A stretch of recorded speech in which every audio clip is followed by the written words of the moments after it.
وہ شروع یہاں سے ہوا، فانطلقا حتی اذا رکبا فی السفینۃ خرقھا. حضرت خضر علیہ السلام کشتی میں بیٹھے، آپ نے کشتی کو کہ پھٹے میں دراڑ پیدا کر دی. موسیٰ علیہ السلام کو آپ پہ اعتراض ہوا کہ آپ نے تو ایک غلط کام کیا، ناجائز کام کیا. خضر علیہ السلام نے تنبیہ کی کہ میں نے آپ سے کہا تھا کہ آپ میرے ساتھ صبر نہیں کر سکتے. تو دیکھیں اس میں ایک تو اہم بات ہمیں اس پورے واقعے میں، خضر علیہ السلام کے واقعے میں پتہ چلتی ہے کہ اللہ تعالیٰ بعض دفعہ اپنے بندوں سے کچھ ایسے کام لے رہے ہوتے ہیں جو ماوراء العقل ہوتے ہیں. اس کو کہا جاتا ہے تکوینی کام، تکوینی امور. اس میں پہلے بھی بات کر چکا ہوں، لیکن تھوڑا سا آج میں ڈیٹیل میں بتاؤں گا کہ تکوین کا مطلب کون سے نکلا ہے. کون کا معنی ہونا، یعنی اس کائنات میں تکوین کا معنی کچھ کرنا، جو نظام کائنات کو چلانے کے لیے کچھ کام اللہ تعالیٰ کر رہے ہوتے ہیں جو ہمارے علم سے کے دائرے سے باہر ہوتے ہیں، جو ہماری عقل کے دائرے سے باہر ہوتے ہیں. تو ایسی ایسی مخلوقات اللہ نے اس کائنات میں ان کے ذمہ کام لگائے ہوئے ہیں جن کا ہم تصور بھی نہیں کر سکتے. فرشتوں سے تو اللہ تعالیٰ کام لیتے ہی ہیں. حضرت خضر علیہ السلام کے واقعے سے پتہ چلا بعض دفعہ اللہ انسانوں سے بھی ایسے کام لے رہے ہوتے ہیں. اچھا، انسانوں سے جب اللہ تعالیٰ کام لیتے ہیں تو ان کام لینے کے دو طریقے ہوتے ہیں. ایک طریقہ تو یہ ہوتا ہے جو خضر علیہ السلام والا طریقہ کہ اللہ تعالیٰ نے حضرت خضر علیہ السلام کو الہام کیا، یا وہ اگر پیغمبر تھے تو ان کو وحی کی. بظاہر ایسا لگتا ہے قرآن سے کہ وہ پیغمبر نہیں تھے، کیونکہ پیغمبر ہوتے تو ان کو تبلیغ کے لیے بھیجا جاتا. پیغمبروں کا کام تو شریعت کے احکام پہ لوگوں کو چلانا ہوتا ہے. اس کائنات میں تصرف کرنا یا اس کائنات میں جو تکوینی امور کی تلقین کرنا یا تکوینی امور کی تکمیل کرنا، یہ پیغمبروں کے ذمہ نہیں ہوتا. دیکھیں، کسی کو موت دینا، کسی کو زندگی دینا، کسی دیوار کو سیدھا کر دینا، کسی کشتی میں دراڑ پیدا کر دینا، یہ سب کام تکوینی کام ہے نا، یہ اللہ تعالیٰ کی طرف سے ہو رہے ہوتے ہیں. تو کبھی فرشتوں کے ذریعے اللہ یہ کام دے رہا ہوتا ہے، کبھی اللہ تعالیٰ انسانوں کے ذریعے. تو یہ تکوینی کام پیغمبروں کے ذمہ نہیں ہے. تو اسی سے بھی استدلال کیا ہے، یہ قرینہ ہے کہ خضر علیہ السلام اللہ کے پیغمبر نہیں تھے بلکہ کوئی ولی اللہ تھے. تو میں اس کر رہا تھا کہ دنیا میں جو نظام کائنات چلتا ہے، کسی کو موت دینا، کسی کو زندگی دینا. کبھی ایسا ہوتا ہے کہ آپ جا رہے ہیں اور آپ نے ٹرین میں بیٹھنا ہے، لیکن کسی بھی وجہ سے آپ کا سفر کینسل ہو گیا. کوئی فون آ گیا آپ کے پاس کسی کا، آپ کا سفر کینسل ہوا، پتہ چلا جی اس ٹرین کا حادثہ ہو گیا، آپ بال بچ گئے. آپ بھی چلے جاتے. ہمارے ایک ریلیٹو تھے، ان کی فلائٹ تھی، بہت پرانا واقعہ ہے یہ، ہمارے بچپن کا واقعہ ہے. وہ سعودی عرب سے آ رہے تھے، تو جس فلائٹ سے جانا تھا نا، ان کا آنے جانے کا ریٹرن ٹکٹ ہوا تھا. اچانک کوئی کام پڑا اور وہ رہ گئے.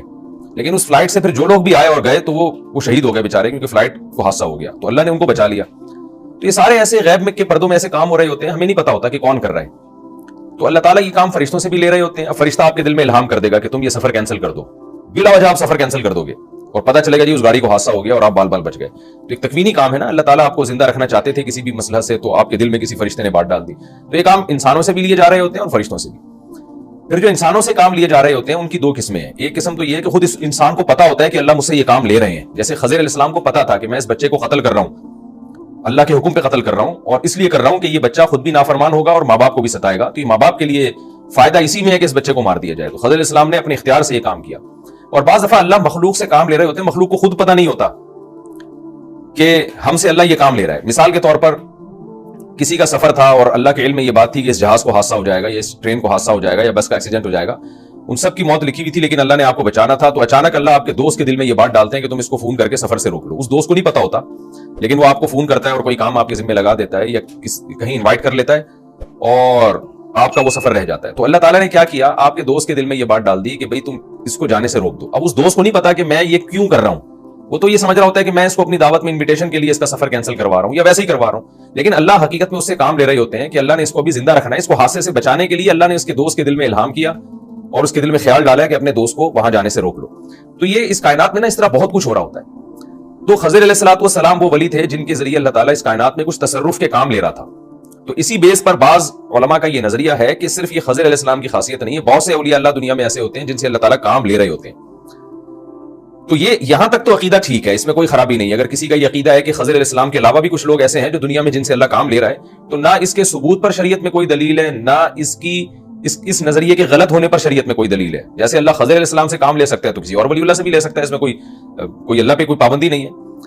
تو یہ تو عقیدہ ایسا ہے. خضر علیہ السلام کے علاوہ کے بارے میں اگر آپ یہ عقیدہ رکھتے ہیں تو نہ اس عقیدے کے صحیح ہونے کی دلیل، نہ غلط ہونے کی دلیل. اور جب شریعت کسی عقیدے کے بارے میں خاموش ہو تو نہ اس عقیدے کے رکھنے والے کو ہم گمراہ کہہ سکتے ہیں، نہ اس کی مخالفت کرنے والے کو ہم گمراہ کہہ سکتے ہیں. تو بعض علماء کا یہ عقیدہ ہمیشہ سے رہا ہے کہ خضر علیہ السلام کے علاوہ بھی دنیا میں بہت سے اہل اللہ ایسے ہیں جن سے اللہ تعالیٰ اس کائنات میں کچھ کام لے رہے ہیں. لیکن ایک بات خوب سمجھ لیں کہ ایک ہے اللہ تعالیٰ کا کسی ولی کے ذریعے کچھ کام لینا، یہ شرک نہیں ہے. کیونکہ اگر یہ شرک ہوتا تو پھر خضر علیہ السلام کے بارے میں یہ نظریہ رکھنا کہ وہ کائنات میں تصرف کر رہے تھے تکوینی امور میں، تو یہ نظریہ بھی شرک ہو جائے گا. اور ظاہر ہے قرآن شرک کو پروموٹ نہیں کر سکتا، وہ بات نہیں کر سکتا جس سے شرک پھیلے. تو خضر علیہ السلام کے بارے میں ہمارا عقیدہ کیا ہے کہ آپ کے پاس اختیارات نہیں تھے، جب جب اللہ نے جو کام آپ کے ذمہ لگایا آپ نے کر دیا، تو یہ سب کچھ اللہ کے حکم پہ ہو رہا تھا، اس لیے مدد اللہ سے مانگی جائے گی، خضر علیہ السلام سے نہیں مانگی جائے گی، اس دور میں بھی جب خضر علیہ السلام حیات تھے، زندہ تھے۔ تو اگر کسی ولی کے ذریعے اللہ کام لے رہا ہے تو وہ اللہ تعالیٰ ایسے کام لے رہا ہے جیسے کاتب کے ہاتھ میں بار بار مثال دیتا ہوں قلم ہے، آپ جدھر کو چاہے گھما دیں اس کو، تو پکارا جو جائے گا، مدد جو طلب کی جائے گی وہ کاتب سے کی جائے گی، رائٹر سے کی جائے گی، قلم کو نہیں کہا جائے گا، کیونکہ قلم کہے گا بھائی میں نہیں لکھ سکتا، مجھے تو جہاں گھماؤ گے میں وہاں کو گھوموں گا، میرے ذریعے سے تو لکھا جاتا ہے لیکن میں خود نہیں لکھتا۔ تو اسی طرح یاد رکھیں خضر علیہ السلام یا کسی کے ذریعے بھی اللہ جب کوئی کام لیتا ہے اس کائنات میں، کوئی تصرف کا کام لیتا ہے، تو وہ ولی محض مجبور ہوتا ہے، اللہ کے حکم کے آگے پابند ہوتا ہے، وہ خود کچھ نہیں کر سکتے۔ لہذا ایسے موقع پہ کسی ولی اللہ سے مدد مانگنا اگر آپ شروع کر دیں کہ خضر علیہ السلام کسی کو قتل کر سکتے تھے یا کشتی میں دراڑ پیدا کر سکتے تھے، تو فلاں ولی اللہ مجھے اولاد بھی دے سکتا ہے، اگر آپ نے ولی اللہ سے اولاد مانگنا شروع کر دی یا یہ کہنا شروع کر دیا کہ میری بگڑی بنا دیں یا میرے مسائل حل کر دیں، تو یہ خالصتاً کفر اور شرک ہے، کیونکہ ما فوق الاسباب اختیارات اللہ نے کسی کو بھی نہیں دیے۔ ما فوق الاسباب، اسباب کی حد تک اختیارات ہیں، اور اس میں بھی کسی ولی سے اگر کوئی کام اللہ تعالیٰ لے رہے ہیں تو وہ مجبور محض ہے، وہ پابند ہے اللہ کے آرڈر کا۔ لہذا اگر آپ مانگیں گے تو اللہ سے مانگیں گے، پھر اللہ کی مرضی کسی فرشتے کے ذریعے کام کروائے یا کسی ولی کے ذریعے کام کروائے یا کوئی اسباب پیدا کر دے، تو اس لیے کاموں کے جو اصل اختیارات ہیں وہ اللہ ہی کے پاس ہیں، لہذا پکارا صرف اللہ ہی کو جائے گا۔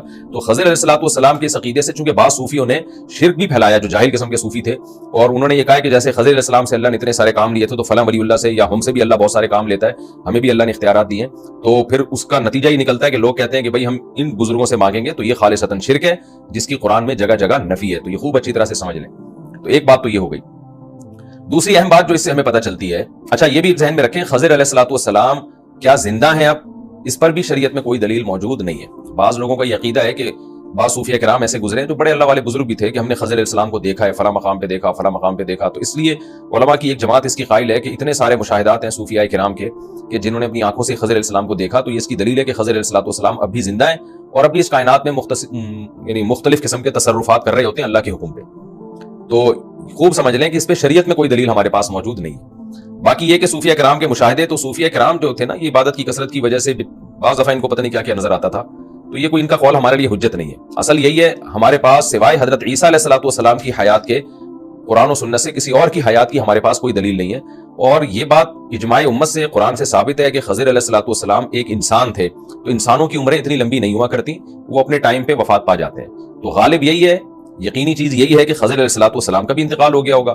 اگر کوئی کہتا ہے میں نے خضر علیہ السلام کو دیکھا ہے، تو اس میں ہمیں نہیں پتا کہ واقعی دیکھا ہی نہیں دیکھا، دماغی فطور بھی ہو سکتا ہے، کیونکہ بہت سارے، ابھی کل کسی نے کہا کہ کسی بزرگ کے بارے میں کہ وہ کہہ رہے میں نے نبی صلی اللہ علیہ وسلم کو جاگتی حالت میں دیکھا ہے، تو میں نے کہا بھائی ان بزرگ کو بیچاروں کو ہو سکتا ہے کوئی دماغ میں کوئی خیال آ گیا ہو، وہ سمجھ رہے ہو کہ میں نے حقیقت میں دیکھا ہے۔ وجہ اس کی ہے کہ جاگتی حالت میں دیکھنے کا مطلب کیا سید الانبیاء قبر سے آئیں گے ان کو زیارت کروانے کے لیے؟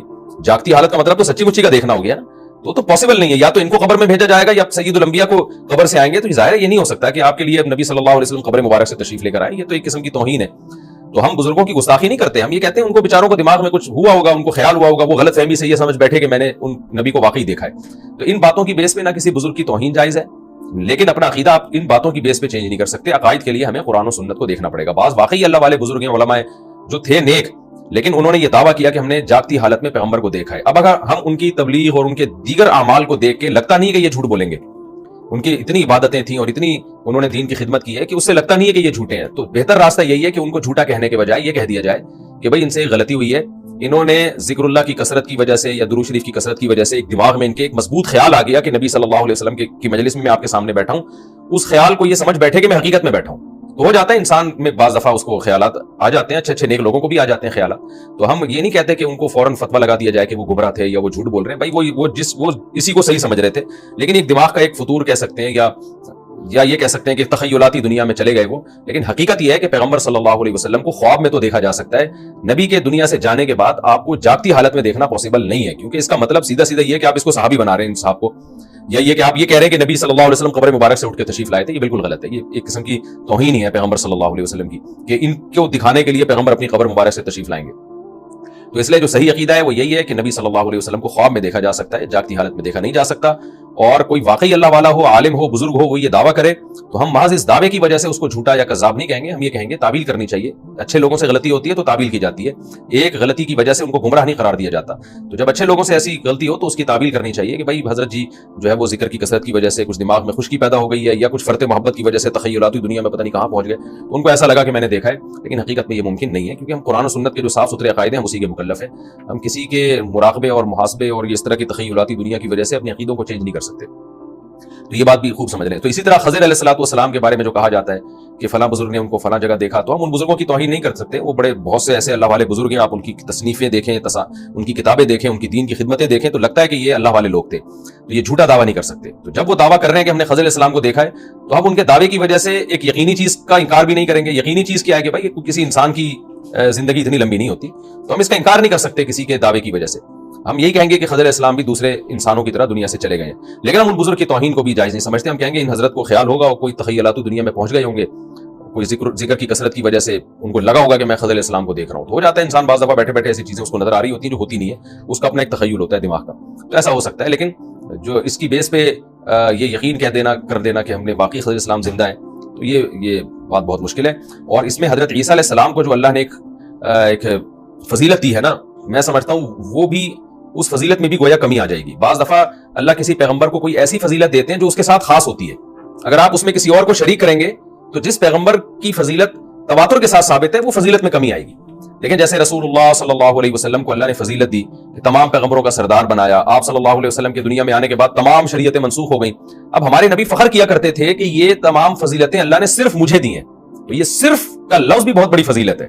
تو اسی طرح اللہ نے عیسیٰ ابن مریم کو زندہ رکھا ہے, تو یہ صرف سیدنا عیسیٰ علیہ الصلوۃ والسلام کی فضیلت ہے کہ آدم علیہ الصلوۃ والسلام سے لے کے سید الانبیاء صلی اللہ علیہ وسلم تک جتنے انبیاء آئے, تو اللہ نے ان میں زندگی کے اعتبار سے جو سب سے لمبی حیات دی ہے اور قرب قیامت کے لیے جس پیغمبر کی سلیکشن کی ہے وہ عیسیٰ ابن مریم علیہ الصلوۃ والسلام ہے. تو اس فضیلت میں حضرت عیسیٰ کے ساتھ کسی کو شریک کرنا وہ اس میں گویا عیسیٰ علیہ السلام کی فضیلت میں کمی کرنے کے مترادف ہے. تو اس لیے میں یہ سمجھتا ہوں کہ خضر علیہ الصلوۃ والسلام کی حیات کے بارے میں جو بعض حضرات کا قول ہے وہ دلیل کے لحاظ سے کمزور ہے, اور عیسیٰ علیہ الصلوۃ والسلام کی فضیلت کو بھی ایک لحاظ سے کم کرنے کے مترادف ہے. تو جو فضیلت جس کے ساتھ خاص ہے اسی کے ساتھ اس کو خاص رکھنا چاہیے, اور وہ حضرت عیسیٰ علیہ الصلوۃ والسلام ہے.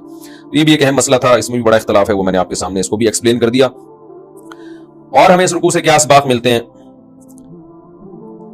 ایک بہت اہم ترین سبق ہمیں اس رکوع سے یہ ملتا ہے کہ دیکھیں حضرت خضر علیہ الصلوۃ والسلام کے ان تینوں واقعات میں کشتی کو عیبدار بنانا, بچے کو قتل کر دینا اور دیوار کو سیدھا کر دینا, اس سے ہمیں پتہ چلتا ہے کہ دیکھیں کیسی غیبی قوتیں اللہ کی طرف سے کام کر رہی ہوتی ہیں جس میں ہمارا فائدہ ہوتا ہے. لیکن ہم نے چونکہ فیوچر میں جھانک کے نہیں دیکھا, ہمیں مستقبل کا پتہ نہیں ہے, تو ہم ان تھوڑے نقصان کو بڑا نقصان سمجھ رہے ہوتے ہیں, اور ہمیں یہ نہیں پتا ہوتا کہ اس تھوڑے نقصان کے ذریعے اللہ ہمیں بڑے نقصان سے بچا رہا ہے. مثال کے طور پر کشتی میں بیٹھے ہوئے نوجوانوں کو دیکھ لیں آپ. خضر علیہ السلام کیا کہہ رہے ہیں کہ اما السفینۃ فکانت لمساکین یعملون فی البحر, کہ میں نے کشتی کو عیبدار اس لیے بنایا کہ یہ چند مسکینوں کی ہے جو سمندر میں ملازمت کر رہے ہیں, تو میں نے عیبدار بنا دیا تاکہ بادشاہ اس کشتی پہ قبضہ نہ کرے.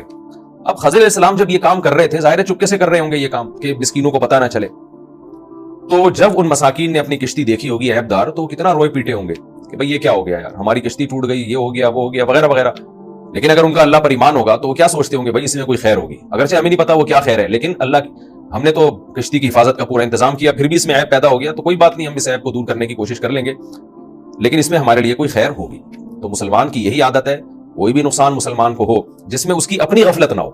تو مسلمان کا یہ عقیدہ ہے, اگر آپ کا اللہ پر ایمان ہے تو آپ کو یہ سوچنا چاہیے بھائی ہم نے فیوچر میں جھانک کے نہیں دیکھا, ہو سکتا ہے اس مصیبت کی وجہ سے اللہ نے ہمیں بڑی مصیبت سے بچا لیا. یہ واقعہ نا اللہ ہمیں اسی لیے سنا رہے ہیں کہ دیکھو غیب سے کیسے اللہ کی طرف سے تکوینی کام ہو رہے ہوتے ہیں اور تمہارے فائدے میں ہو رہے ہوتے ہیں. اسی طرح جو نوجوان کو قتل کیا تو ماں باپ کتنا روئے پیٹے ہوں گے, ہمارا بیٹا مر گیا, ہمارا نقصان ہو گیا, ہمارا یہ ہو گیا, ہمارا وہ ہو گیا. لیکن اگر وہ صاحب ایمان تھے, جیسے کہ قرآن سے پتہ چلتا ہے کہ وہ ایمان والے تھے, تو انہوں نے صبر کیا ہوگا کہ بھائی اللہ کی دین تھی, اللہ نے ہم سے لے لی, اس میں ہم کوئی حکمت ہوگی. تو اور جو کافر ہوتا ہے وہ کیا سوچتا ہے کہ یہ غلط ہوا میرے ساتھ, یہ نہیں ہونا چاہیے تھا, اگر ایسا ہوتا تو یوں ہو جاتا, اگر ایسا کر لیتے تو یوں ہو جاتا. رسول اللہ صلی اللہ علیہ وسلم نے فرمایا جو اگر کا کلمہ ہے نا یہ شیطان کا کلمہ ہے, جب کام